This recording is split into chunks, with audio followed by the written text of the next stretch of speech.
अस्सलामुअलैकुम and a very good morning to all of you. This is me Arsala Tahir और आप देख रहे हैं मुस्कुराती सुबह। आज मुस्कुराती सुबह शायद उस तरह से मुस्कुराती हुई नहीं हमारी, क्योंकि कल पाकिस्तान जो है वो हार गया मैच अगेन। तीसरी दफा वर्ल्ड कप में पाकिस्तान को जो है शिकस्त का सामना हुआ है। कल तो अफगानिस्तान से हारा, बड़े ही दुख का मकाम है। वैसे तो जितनी बार भी हार हो बहुत दुख होता है, और हम जैसे कुछ लोग ऐसे हैं जिनको मैच से शगफ सिर्फ उसी हद तक होता है जब पाकिस्तान का किसी टीम के साथ मैच हो रहा होता है, उस वक्त तक बहुत इंटरेस्ट होता है, और उसमें भी पाकिस्तान अगर हार जाए तो वो जो थोड़ा सा इंटरेस्ट है वो भी कहीं ना कहीं माइनस हो जाता है। अच्छा, वैसे हमारी लाइफ में इतनी मुश्किलात हैं, इतनी परेशानियां हैं। हम अगर लिस्ट है एक लंबी, महंगाई की बात करें, पेट्रोल की बात करें, खाने पीने की बात करें, या कहीं सैर तफरी के लिए जाएं तो उस तरह से मकामात हमें नहीं मिलते जिस तरह से हमें एंटरटेन होना चाहिए। एंटरटेनमेंट की और बहुत सारी सहूलियात हमारे पास है नहीं उस तरह से जैसे कि दुनिया भर में होती हैं। तो हम अगर कहीं थोड़ा बहुत एंटरटेन हो जाते हैं या खुश हो जाते हैं, अपनी लाइफ को आगे अच्छा लेके जाने के लिए जो एनर्जी, जो बूस्ट हमें चाहिए होता है, वो इन्हीं चीजों से मिल जाता है। और जब ऐसे वाकयात रूनुमा हो जाते हैं जैसे कि कल पाकिस्तान हारा है, तो वो जो हमारा थोड़ा बहुत भी एनर्जी होती है वो कहीं ना कहीं खत्म हो जाती है। मुझे नहीं समझ आ रहा किसकी प्लानिंग गलत होती है, तैयारी गलत होती है, सिलेक्शन गलत होती है, कौन है ये लोग और क्या करते हैं। वो जिनका काम है वो कहते हैं उन्हीं को साझे, उन्हीं को ज्यादा अच्छा पता होता है। लेकिन हम देखने वालों को, हम एंटरटेन होने वालों को, जिनकी लाइफ में स्पेशली फॉर पाकिस्तानी, जिनके पास बहुत कम कुछ ऐसा है जिस पर वो खुश हो सके, मुस्कुरा सके, उनके लिए बड़ी दुख और तकलीफ का ये बायस बनता है। और हमारा जो है ना पूरा मोराल और 10 चीजों में डाउन हो जाता है। क्योंकि अगर आपको एक जीत की खबर मिलती है एज पाकिस्तानी, वो स्पोर्ट्स में हो या कहीं पर भी हो, स्पोर्ट्स से क्योंकि क्रिकेट से हमारा बड़ी कोई मोहब्बत है, वो आई डोंट नो क्यों, हालांकि हमारा कौमी खेल भी नहीं है, हॉकी है, लेकिन हमें क्रिकेट से बहुत ज्यादा लगाव है। और उसमें अगर हार हो जाए तो वो हमारी जो 2-4 चीजें जो हमें अच्छी हुई होती है नजर आती हैं वो भी खराब हो जाती हैं। घर में जो है अब्बा बच्चों को मारने लगते हैं, कोई लोग टीवी तोड़ देते हैं, अम्मा जो है वो बच्चों की पिटाई शुरू कर देती है। मतलब वो जो एक घर में अच्छा सा माहौल बना होता है, जब मैच शुरू होने लगता है ना, उस वक्त कि आज ऐसे करते हैं, फैमिली के कुछ लोगों को बुला लेते हैं, आज खाने में ये पका लेते हैं, बड़ी प्लानिंग होती है। पता नहीं क्रिकेटर्स को ये क्यों नहीं पता, हमारे जज्बात का क्यों नहीं उन्हें आइडिया कि हम खुद को इतना अटैच कर लेते हैं। कहीं मुझे लगता है एक प्रोग्राम में बात हो रही थी कि शायद हमें ही अटैच नहीं करना चाहिए, लेकिन क्यों नहीं करना चाहिए? हमारी चीज, हमारी टीम, हम उसे ओन क्यों नहीं करेंगे? हम प्यार क्यों नहीं करेंगे? हम अपनी एफिलिएशन, अपनी एसोसिएशन क्यों उनके साथ नहीं दिखाएंगे? ये हमारा हक बनता है। अगर ये हमारा हक बनता है तो क्या सवाल करना भी हमारा हक बनता है कि गलती कहां पर हुई, किसने की और क्यों की? और इतनी बड़ी गैर जिम्मेदारी, मतलब वर्ल्ड कप एक इतना बड़ा इवेंट, पूरी दुनिया की नजरें जिसके ऊपर होती हैं, और उसमें ही आप हार गए, जिसमें थोड़ा बहुत आप, कुछ चीजें ऐसी होती हैं जहां पर आपको प्रूव करना पड़ता है अपना मुल्क के नाम को बचाने के लिए, अपने आप को बचाने के लिए, अपनी विल को बचाने के लिए। कुछ प्लेटफॉर्म ऐसे होते हैं जहां पर आपको दिखाना पड़ता है कि हम हैं, हमारी कोई हैसियत है, हम भी कुछ करके दिखा सकते हैं। और आपको नहीं पता होता इन 11 लोगों की टीम के पीछे इतनी बड़ी जो अवाम है, उनके जज्बात हैं, उनकी ख्वाहिशात हैं, उनका भी एक वकार है। उन्होंने किस तरह से फिर लोगों को फेस करना है। घरों में शर्तें लगी होती हैं, आज तो पाकिस्तान जीतेगा, आज तो हम ये करने वाले हैं, पार्टीज होंगी, लोगों ने नवाफिल मानने होते हैं, तस्बीहात लेके बैठे होते हैं स्क्रीन के आगे। क्या किसी को कुछ नजर नहीं आता? मुझे बड़ी हैरत भी होती है और बड़ा अफसोस भी होता है कि आप क्या करते हैं। आपको पता होता है कि वर्ल्ड कप कब आने वाला है, उसके आने में कितना टाइम है, आपको ये भी पता होता है। अगर कोई ये कहे कि हमें जी पता नहीं चला कि हमारा बैटर कौन सा अच्छा है, हमारा बॉलर कौन सा अच्छा है, फील्डिंग में कौन अच्छा है, तो ऐसा हो नहीं सकता। आप घर में भी अगर कोई खातून भी होती है तो उसे भी पता होता है कि मेरे घर में कौन सा मेरा बच्चा अच्छा है, कितना मेरे पास बजट मौजूद है, कितने मेरे पास वसाइल है, मुझे कैसे लेके चलना है। आपके कंधों पर इतनी बड़ी जिम्मेदारी सिर्फ क्रिकेट की नहीं है, बल्कि पूरी पाकिस्तानी आवाम की है। बल्कि पाकिस्तान से बाहर भी बहुत सारे लोग हैं जो हमारे क्रिकेटर से बहुत प्यार करते थे मैं यूं कहूंगी, क्योंकि मेरा प्यार कहीं ना कहीं थोड़ा सा कम हो रहा है, क्योंकि बार बार गलती एक बार होती है, उसको आप उसमें सॉरी कर लेते हैं, दूसरी बार भी चलिए माना, तीसरी बार मतलब आप कहां हैं, क्या कर रहे हैं और क्या कर रहे थे इतनी देर से, ये हमें समझ में नहीं आ रहा। खैर, बड़ी दुखी सी बातें हो गई, कुछ अच्छी अच्छी बातें भी करेंगे, लेकिन थोड़ी सी देर के बाद आपने कहीं नहीं जाना, वक्त हुआ है एक ब्रेक का, जल्दी से जाते हैं और वापस आते हैं, रहिएगा हमारे साथ। वेलकम बैक नाज़रीन, एक बार फिर से करते हैं आपको खुशामदीद मुस्कुराती सुबह में। और अगेन हम बात कर रहे हैं आज कल हमारी टीम को जो बड़ी नाकामी हुई है, जो कि बहुत अफसोस का और अगर मैं कहूं कि इंतहाई शर्म का मकाम है तो गलत बिल्कुल भी नहीं होगा। हमारे लिए भी है, हमारी टीम के लिए भी है, और हमारा जो एक वकार होता है ना पाकिस्तानी होने की हैसियत में, उसके लिए भी बड़ी ही कोई दुख की बात है। जैसे कि मैंने कहा कि लोगों के बड़े जज्बात उसके साथ अटैच होते हैं, लोगों के पूरी एक तकरीब होती है। वर्ल्ड कप को हम इस तरह से लेते हैं, मुझे नहीं पता ये खेलने वाले उसको किस तरह से लेते हैं।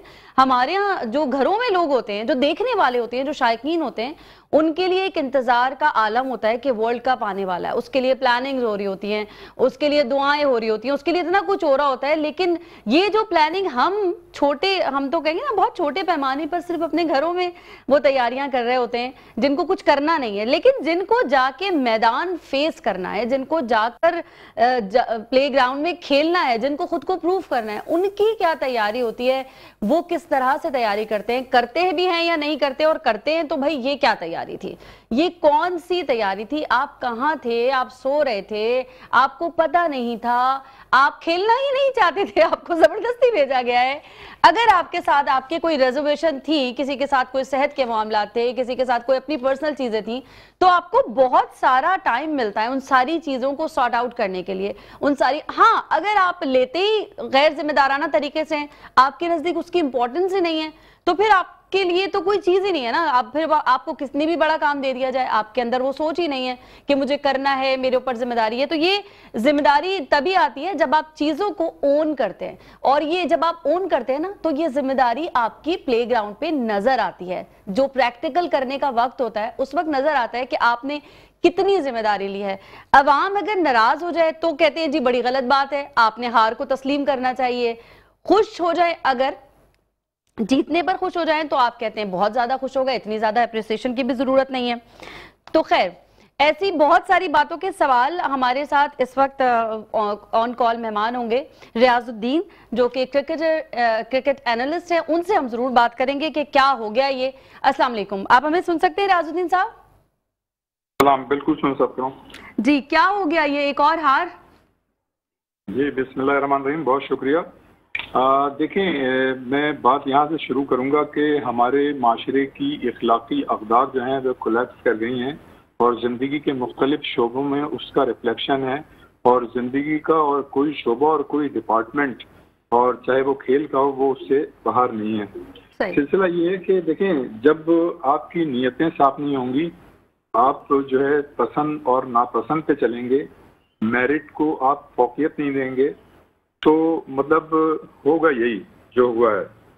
और अगर हमने मतलब अकल के नाखून ना पकड़े और अगर हम ना जागे, तो मैं ये समझता हूँ कि इससे बड़ी भी नाकामियां हो सकती हैं, क्योंकि हमारा मुल्क बड़ा प्यारा मुल्क है और हमें बाज़ चीज़ों पर बड़ा फख्र है। न सिर्फ जब हम अपने मुल्क में रहते हैं तो फख्र करते हैं, बाहर जाते हैं तो भी फख्र करते हैं। लेकिन ये ऐसी चीज़ें देखें, दुनिया की तमाम टीमें जो हैं वो पूरी तरह से तैयारी करके आती हैं, वहाँ पे मेरिट को फौकियत दी जाती है।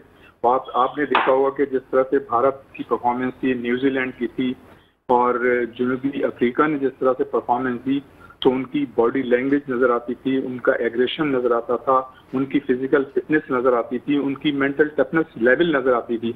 तो मैं ये समझता हूँ कि ये तमाम चीज़ें जो मैंने आपसे जिक्र की हैं, इन्हीं चीज़ों की हमारी उसमें कमी थी। और वो पहली वाली बात कि नेक नियति, मेरिट और ज़ाती पसंद और नापसंद। तो मेरे ख्याल से अगर सिर्फ हम कल के मैच की बात करें जो कल हमारे साथ हुआ है, तो आप ये देखें कि हमने मुसलसल 7 मैचेस उनसे जीते थे। सही। और तारीख में पहली मरतबा जो है आप उनसे हार गए। तो मैं ये समझता हूँ कि ये इस करंट सिचुएशन होती है तो हम अपनी चीज़ों को मैनेज करने की सलाहियत भूल जाते हैं। हमारे में मतलब मेंटल टफनेस लेवल की कमी है। आसाब का खेल होता है, ये नर्व्स का खेल होता है, और ऐसे ही मौक़ों पे आपको मेंटल मतलब टफनेस का मुजाहरा करना चाहिए। देखें, आप हैं प्रोफेशनल प्लेयर, एमेचर प्लेयर नहीं है। हमारा एक एक प्लेयर, हमारी दुआ है कि 1 करोड़ नहीं, ये 2.5-3 करोड़ रुपए कमाएं। हमारी दुआ, अगर मेहनत करते हैं तो बहुत ज्यादा कमाएं।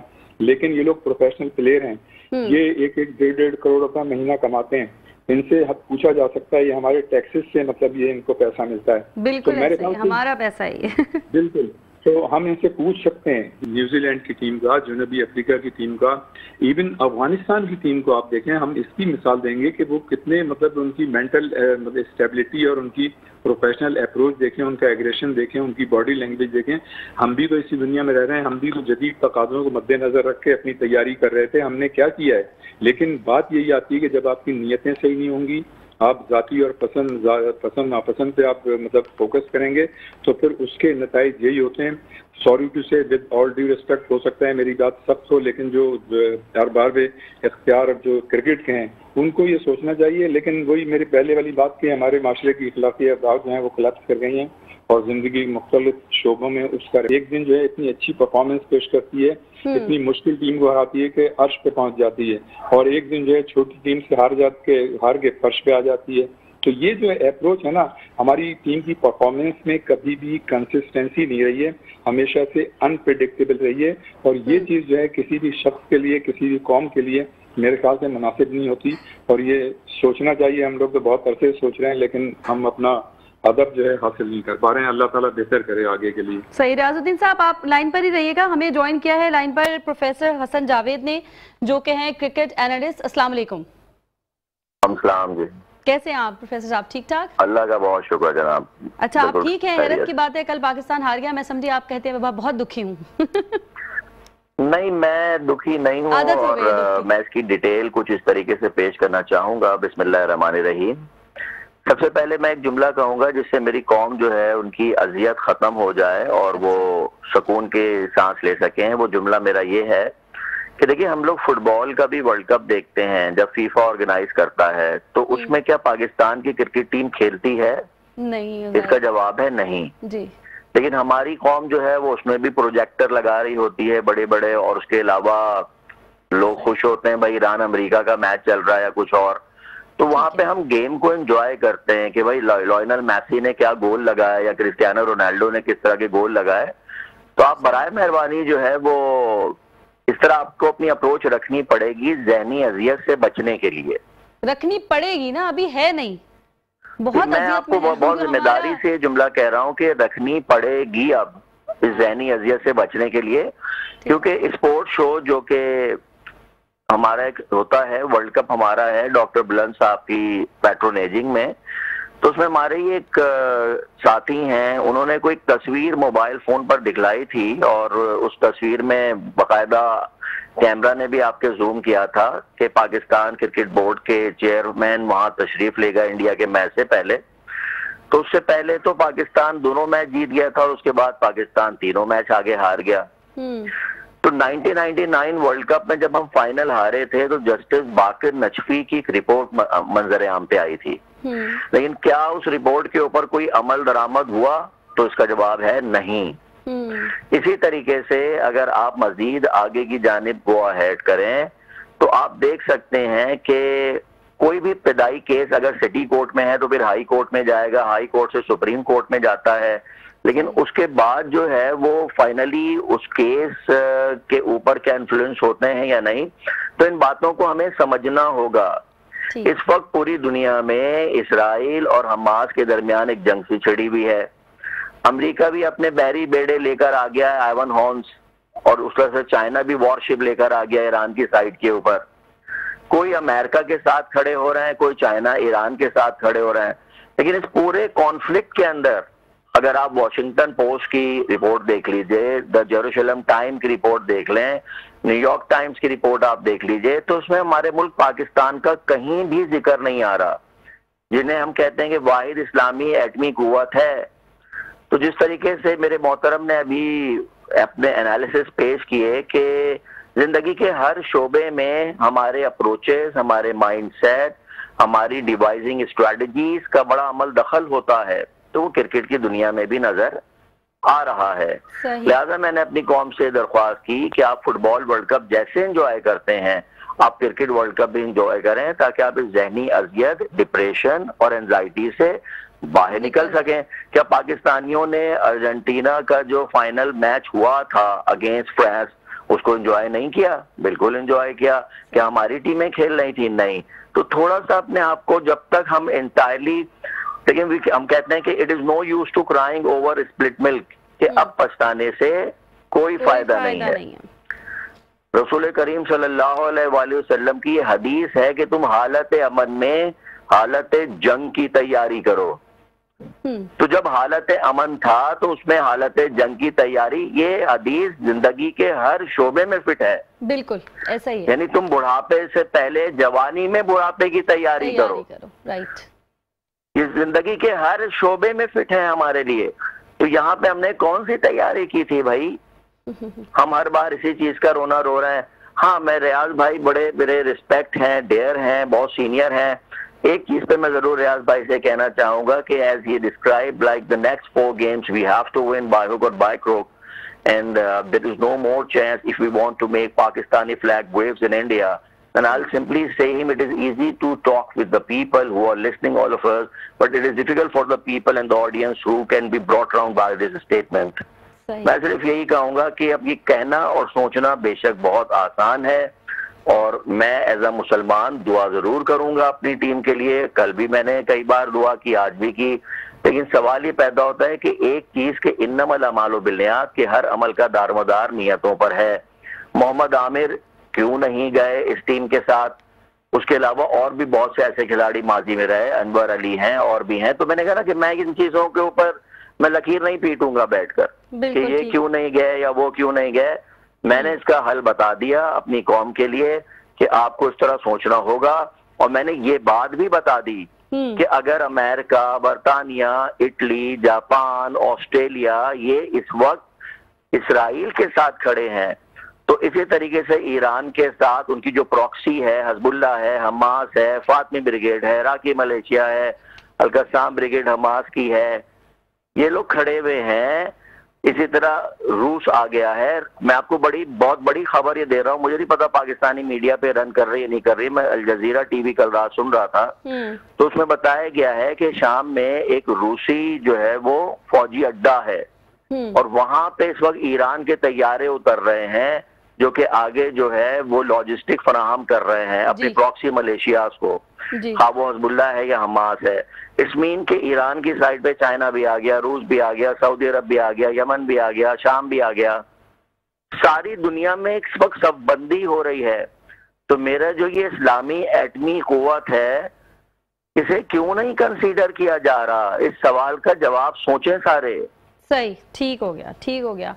अच्छा जी, यहाँ पर हम शुक्रिया अदा करेंगे रियाजुद्दीन साहब आपका और प्रोफेसर हसन जावेद आपका। वक्त हुआ है यहाँ छोटी सी ब्रेक का, जाते हैं और जल्दी से वापस आते हैं, रहिएगा हमारे साथ। वेलकम बैक नाज़रीन, एक बार फिर से करते हैं आपको खुशामदीद मुस्कुराती सुबह में। मैं हूँ अरसला ताहिर, और आज जो है हम सारा प्रोग्राम बड़े ही दुख के साथ भी कर रहे हैं, गुस्से के साथ भी कर रहे हैं, और थोड़ी सी नाराजगी भी के साथ भी कर रहे हैं। वैसे गुस्सा नाराजगी जो है वो वहीं होती है जहाँ अपनाइयत होती है, जिनसे प्यार होता है, जिन पर मान होता है, तो फिर आपका गुस्सा, आपकी नाराजगी, आपका दुख वहां बनता है। पाकिस्तानी टीम हमें जान से ज्यादा प्यारी है, हम उसको ओन करते हैं, हमारी अपनी टीम है, लेकिन जब कारकर्दगी ऐसे दिखाएगी जहां हम भी आंसरेबल हो जाएंगे, और एक दफा नहीं बल्कि बार बार, तो फिर ये सवालात, ये दुख का इजहार पूरा जस्टिफाई करता है। हमें ज्वाइन किया है फोन पर जावेद खलील साहब ने, जो कि हैं क्रिकेट एनालिस्ट। अस्सलाम वालेकुम। कैसे हैं जावेद साहब? जी अल्हम्दुलिल्लाह ठीक है। कल के मैच के बाद ठीक हैं आप? देखिए, कल के मैच के बाद तो कोई भी ठीक नहीं है, पूरी कौम का बुरा हाल है। सही। और 8-8 आंसू रुला दिए हैं पाकिस्तान की इस शिकस्त ने। बिल्कुल जी। तो क्या किसको जिम्मेदार ठहराएंगे आप? डायरेक्ट जिम्मेदार कौन है? देखिए, डायरेक्ट जिम्मेदार हमारी मैनेजमेंट है। मैनेजमेंट है, ओके जी बिल्कुल। उनकी जिम्मेदारी बनती थी, उन्होंने वो टीम ही सिलेक्ट नहीं की जो इस वनडे के वर्ल्ड कप के लायक हो। ठीक है, जिनको सिलेक्ट किया वो एबल नहीं थे, वो केपेबल नहीं थे इस मैच के लिए? नहीं, उनमें जो है ज्यादातर लड़के वही थे जो T20 के लिए खेल रहे हैं, और T20 के स्पॉट में उनकी जगह बनती थी। ये वनडे का टूर्नामेंट है, इस चीज को मैनेजमेंट को समझना चाहिए था।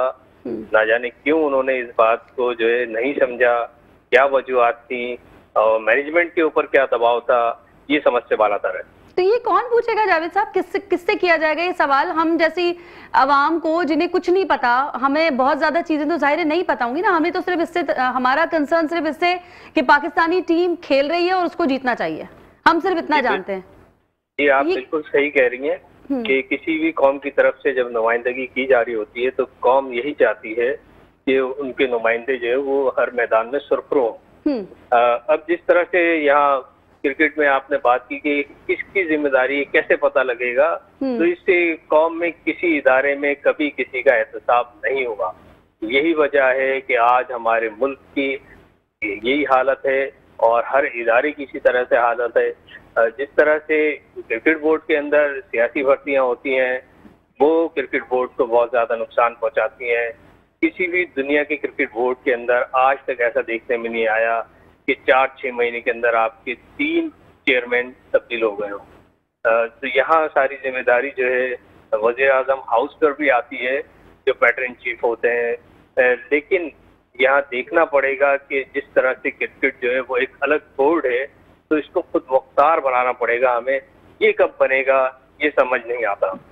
सही हो गया। अच्छा, जिन लोगों को चले सिलेक्शन हो गया, आप समझते हैं उनकी तैयारी पूरी थी, उनकी ट्रेनिंग पूरी थी?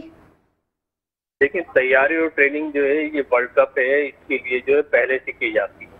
लेकिन आप देखें पिछली कई सीरीज के अंदर और फिर उसके बाद लास्ट जो एशिया कप के अंदर हमारी परफॉर्मेंस थी, गो के बारिश ने उसे बहुत मुतासिर किया। लेकिन यहाँ मैं यही बात कह रहा हूँ कि हमारे बोर्ड को जो है वो डिसीजन लेने चाहिए थे। जब आपने एशिया कप अपने यहाँ कराना था, जब आपने हाइब्रिड मॉडल उनको पेश कर दिया, तो इंडिया की टीम को डेफिनेटली पाकिस्तान आगे खेलना चाहिए था, लेकिन वो नहीं आई।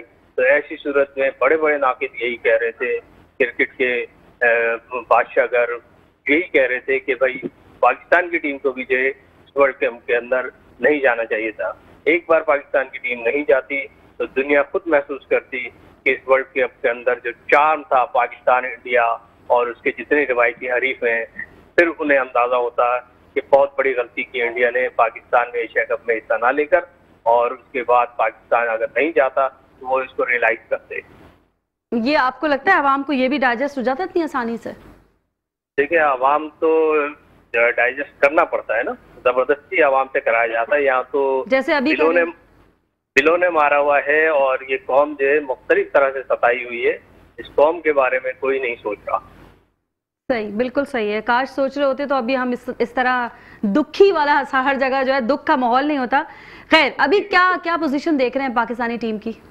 देखिए, बहुत मुश्किल हालात हैं। अब जो उनके 4 मैच हैं वो लगातार अगर जीत जाए पाकिस्तान की टीम और वो भी अच्छे रन रेट से, तो फिर कहीं जाकर के सेमीफाइनल में जगह बनती।